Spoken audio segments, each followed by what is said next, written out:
प्रिय दर्शकों, कहा जाता था ब्रह्मास्त्र छोड़े जाने के बाद भयंकर वायु तेज उत्पन्न होता था। साथ ही उल्का आकाश से गिरने लगते थे। भूमात्र को भयंकर भय उत्पन्न हो जाता था। आकाश जलने लगता था। पर्वत, आकाश, वृक्षों के साथ साथ पूरी पृथ्वी हिलने लगती थी। उस ब्रह्मास्त्र के बारे में आज हम 10 प्रमुख बातें जानेंगे। आखिर किसने और क्यों बनाया था ब्रह्मास्त्र? ब्रह्मास्त्र की उत्पत्ति ब्रह्मदेव द्वारा मानी जाती है। सृष्टि में सभी कार्य नियम पूर्ण हो और नियंत्रण बना रहे, इसलिए ब्रह्मदेव ने इस अस्त्र का निर्माण किया था। इसकी मारक क्षमता अचूक है। ब्रह्मास्त्र के उपयोग से पूरी सृष्टि को एक क्षण में समाप्त किया जा सकता है। इंसानों को कब मिला ब्रह्मास्त्र? प्रारंभ में ब्रह्मास्त्र देवी देवताओं के पास ही हुआ करता था। प्रत्येक देवी देवताओं के पास उनकी विशेषता के अनुसार ही अस्त्र हुआ करते थे। देवी देवताओं ने सबसे पहले गंधर्वों को इस अस्त्र को प्रदान किया था। बाद में यह इंसानों ने हासिल किया। कितनी बार हुआ ब्रह्मास्त्र का प्रयोग? कहते हैं कि प्राचीन भारत में कहीं कहीं ब्रह्मास्त्र के प्रयोग किए जाने का वर्णन मिलता है। रामायण में मेघनाद से युद्ध हेतु लक्ष्मण ने जब ब्रह्मास्त्र का प्रयोग करना चाहा, तब श्री राम ने उन्हें यह कहकर रोक दिया कि अभी इसका प्रयोग करना उचित नहीं, क्योंकि इससे पूरी लंका साफ हो जाएगी। लेकिन कहते हैं कि राम रावण युद्ध में ब्रह्मास्त्र का प्रयोग हुआ था। इसके बाद महाभारत के युद्ध में अश्वत्थामा ने इसका प्रयोग किया था। आखिर किस किस के पास था ब्रह्मास्त्र? रामायण और महाभारत में यह अस्त्र गिने चुने योद्धाओं के पास ही था। रामायण काल में यहाँ यह विभीषण और लक्ष्मण के पास यह अस्त्र था। वहीं महाभारत काल में यह द्रोणाचार्य, अश्वत्थामा, कृष्ण, कुवलाशु, युधिष्ठिर, कर्ण, प्रद्युम्न और अर्जुन के पास था। अर्जुन ने इसे गुरु द्रोण से पाया था। द्रोण को इसकी प्राप्ति ऋषि जमदग्नि से हुई थी। क्या ब्रह्मास्त्र से प्रलय उत्पन्न होता था? ब्रह्मास्त्र कई प्रकार के होते थे, छोटे बड़े और व्यापक रूप से संहारक, इच्छित, रासायनिक, दिव्य तथा मांत्रिक अस्त्र आदि। माना जाता है 2 ब्रह्मास्त्र के आपस में टकराने से प्रलय की स्थिति उत्पन्न होती है। इससे समस्त पृथ्वी के समाप्त होने का भय रहता है। महाभारत में सौप्तिक पर्व के अध्याय 13 से 15 तक ब्रह्मास्त्र के परिणाम दिए गए हैं।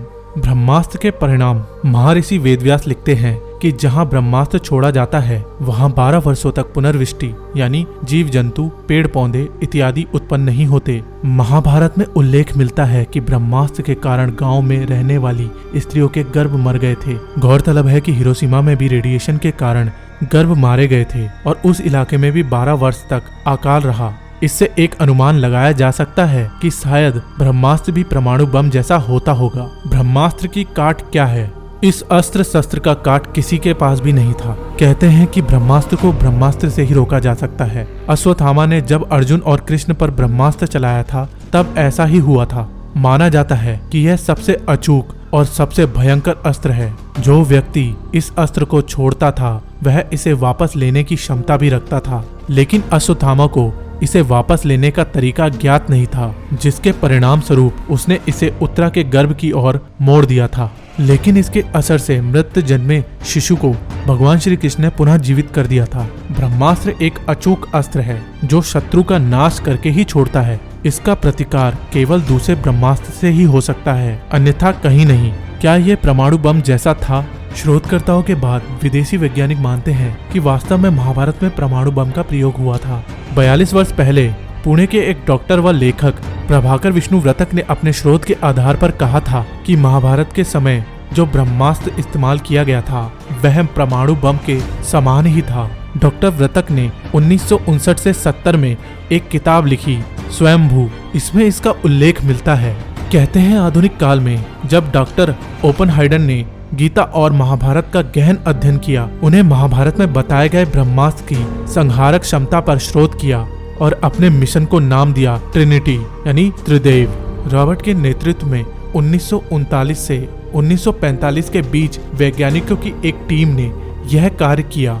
16 जुलाई 1945 को इसका पहला परीक्षण किया गया। मुंबई का गड्ढा। मुंबई के उत्तर दक्षिण में लगभग 400 किमी दूर पर स्थित लगभग 2154 मीटर की परिधि वाला एक विशाल गड्ढा मिला है। शोधकर्ताओं के अनुसार इसकी आयु लगभग 5000 वर्ष है। इस गड्ढे के स्रोत से पता चला है कि प्राचीन काल में भारत में परमाणु युद्ध हुआ था। तो प्रिय दर्शकों, यह थी वह 10 रहस्यमयी बातें और हमसे कुछ डिटेल मिस हो गई हैं, तो आप हमें कमेंट करके भी बता सकते हैं। तो मिलते हैं शीघ्र अगली एक इंटरेस्टिंग वीडियो के साथ। तब तक के लिए